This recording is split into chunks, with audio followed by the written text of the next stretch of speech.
The Bradenton Marauders got a fantastic pitching performance from one of the most electric arms, not just in the Pirate system, but in all of minor league baseball. What's going on, everyone? Welcome to another Bucks on Deck podcast episode. There'll be no Pirates talk here because I am recording this as the game is going on. It's getting a little bit past my bedtime, and to save a little time, we're gonna skip the Pirates game here. We're gonna focus on the minor league stuff. Got some topics here I wanted to go over. Pirates kind of mounting a bit of a comeback here after falling behind early, 4-0.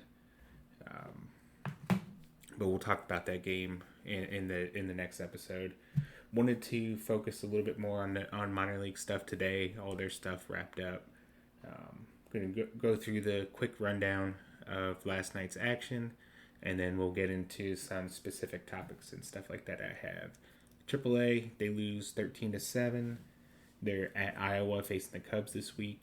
Tamar Johnson, 1 for 3, 2 walks, 2 stolen bases. Rafael Flores, 1 for 4, 3 RBIs, a walk, and a double. Nick York, 2 for 4, 2 RBIs, a walk, stolen base. Yostinson Garcia, 2 for 3, 2 runs, 2 walks. Jaden Woods, 1 inning pitch, walk, 2 strikeouts. AA, they lose to Akron. They're playing Akron this week. Deuce Gorson hit a home run, 1 for 5, home run, 3 RBIs. Javier Rivas, he's starting to heat up a little bit. We'll probably talk about him at some point in the coming days. 2 for 4, 2 runs, 2 RBIs, a double, and a home run. Jack Brannigan off the injured list, 2 for 4, run, double. Peyton Stumbo gave up 5 runs in 4 2/3. Greensboro, they win 4-1. They are, according to Nola, they just need a win now, and they clinch the first half title in the South, in their division, the South Atlantic League. First half of the season ends for high A, low A, ends on after Thursday's games. AA, AAA, they end at the end of the week. Easton Carmichael, 2 for 5, run, RBI, double, home run. He is batting .303, 351, 512 with 11 home runs and 7 doubles. He's batting almost 400, batting .390 in the month of June. I have to think, I wrote about this before. Like, I don't really like to talk about promotions too much. When it happens, it happens. I'll react to it then. But if there's anyone that's kind of playing their way and forcing their way into a promotion, and I know there's, the catcher position, you want to set it up to where you can get as many at bats as possible. There's a couple still interesting-ish names in Altoona, at least by name, with Derek Berg and Omar Alfonso. So, that's kind of weird there. But, Carmichael, I think, is forcing his way into the conversation to where he's probably, I think it's probably safe to say he's the top catching prospect in the system right now. Which, I mean, I guess that depends on your view of Rafael Flores. If you think where you think he kind of falls in the system and what you think, where he's at defensively.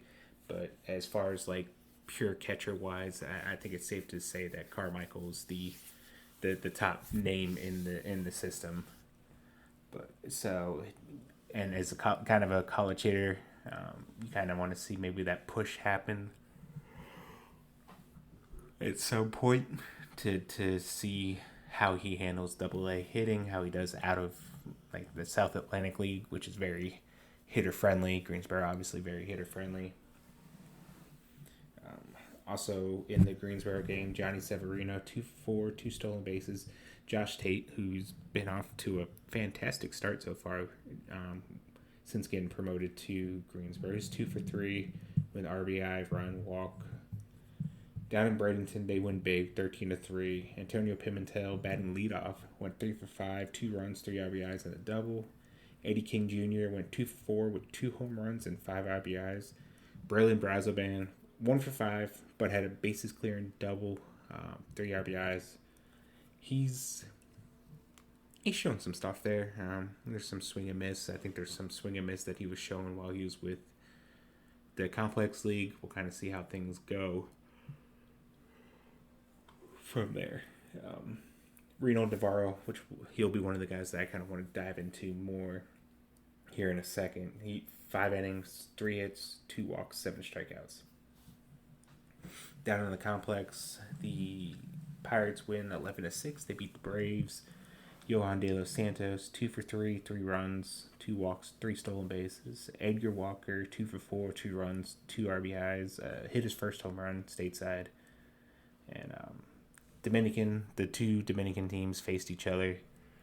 Wilton Guerrero went 1 for 3 with an RBI, walk, and a stolen base. Johan De Los Santos went 0 for 3, but scored twice, walked, and then had 4 stolen bases. But Navarro, one of the most electric arms in the system, at least. Okay, well, let's maybe dial it back a little bit. Has perhaps one of the most electric fastballs in all of baseball. Averages 20 inches of induced vertical break, a little bit of a higher arm slot. Averages 95.7 from the left side. Had got a 118 stuff plus on TJ stats, and that is with below average extension, which I guess, especially with that model, kind of speaks to how good the rest of the traits are. He's getting a 45.8% whiff rate with it this season, and spinning at almost 2,500 RPMs. Just a nasty pitch. What is on Tuesday? He threw the fastball nearly 60% of the time. Got whiffs 12 whiffs out of 21 swings, 57% strikeout or whiff rate. Just a nasty pitch, and he has some of the nastiest stuff in the system. Like I said, the fastball is probably one of the nastiest, best fastballs in all of minor league baseball. He struck out 62 batters in 38 1/3 innings this year. Hitters are only hitting 151 against him, and he has a 2.11 ERA. The biggest thing with him is the walks. He has 39 walks in those 38 1/3 innings. But when it's kind of clicking, and this is kind of why you keep someone like him in the rotation as long as possible, because if something clicks like that and he kind of takes the next big step, like he's probably a reliever. He's more than likely heading to the bullpen. I think that's probably a fair assessment. I don't think if I go out there and say he's a reliever, I don't think you're going to get that much pushback. But with that kind of fastball and a slider, which is very tough on lefties, and he's starting to show a little bit of a changeup that he can throw against right-handed hitters, I mean, it's very possible that he could end up as one of the best relief pitchers like in all of baseball, just based off of how good that fastball is.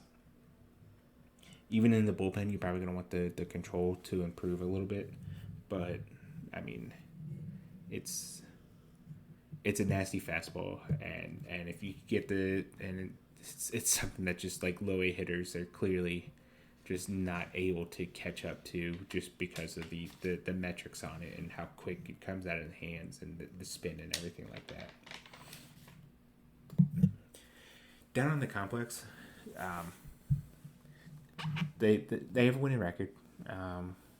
Pitching's they've had some moments with some pitching and stuff like that. Robinson Smith and Erwin Ramirez they've had some solid outings, but it's mainly been the offense that has kind of carried them this year. I wanted to go over a couple guys, especially in the month of June, that are kind of doing well. I guess no surprise to one of them, Johan De Los Santos. He is batting .333, .454, .514 this season. Has 23 stolen bases after stealing 3 more. Has 22 walks to just 10 strikeouts. And then this is all including those 2 games that he played in Bradenton. But during the month of June, Doesn't have any extra base hits, so it's all been singles.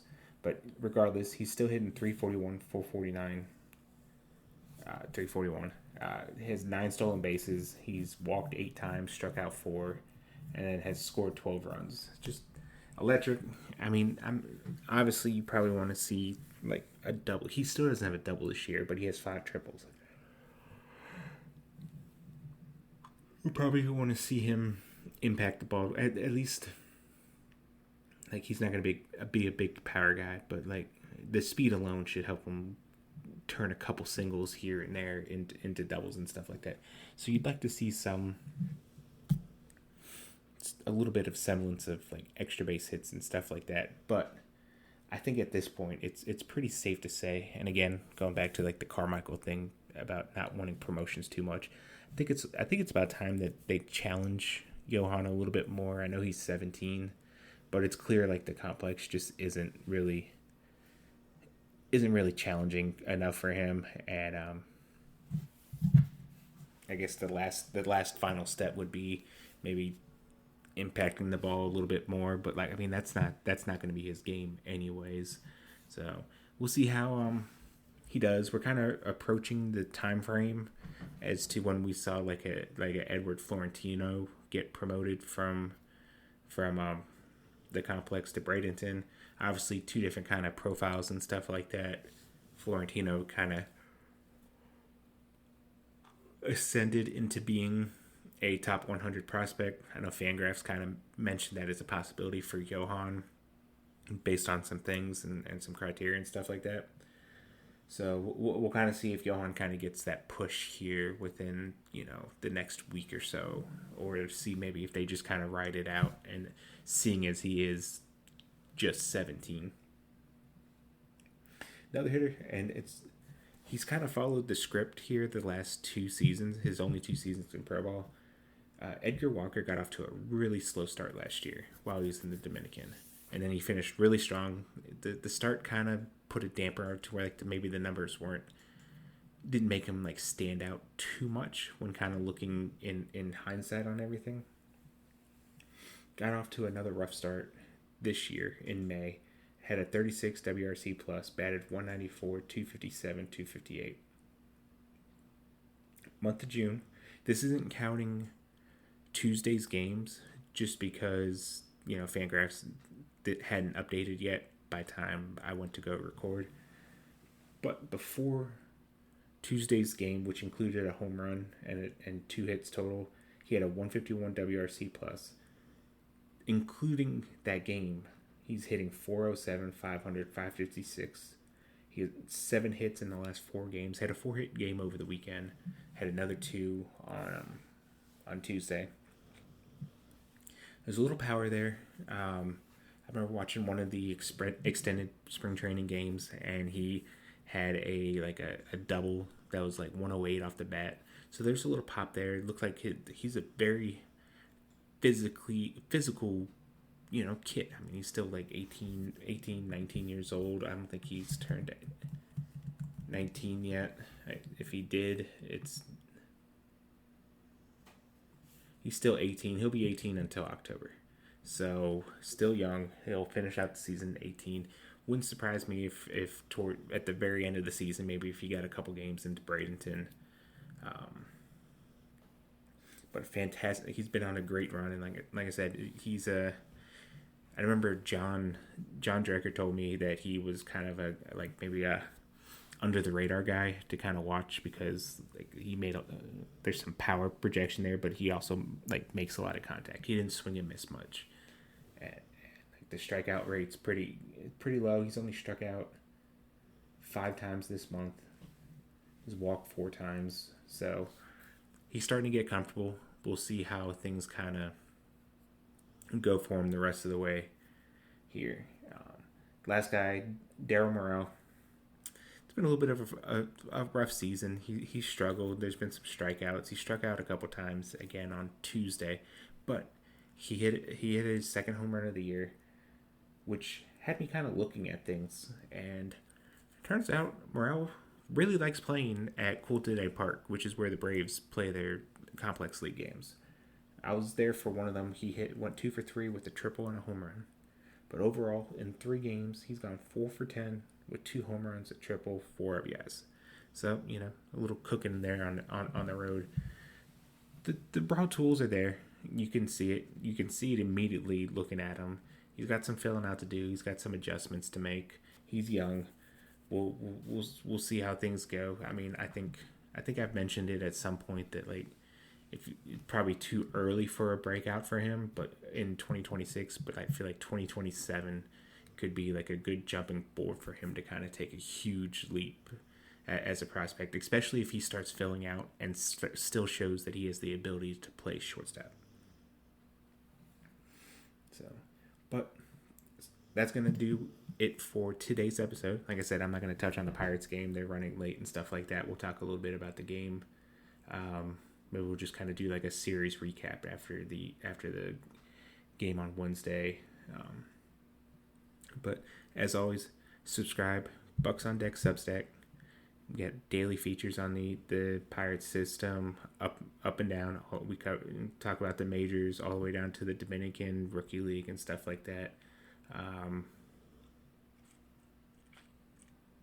We'll have our mid-season update to our prospect rankings. I'm going back to a numbered list for the mid-season update. We'll kind of go back to like more of a tiered thing for the end of the season. So be on the lookout. I finished up the list today.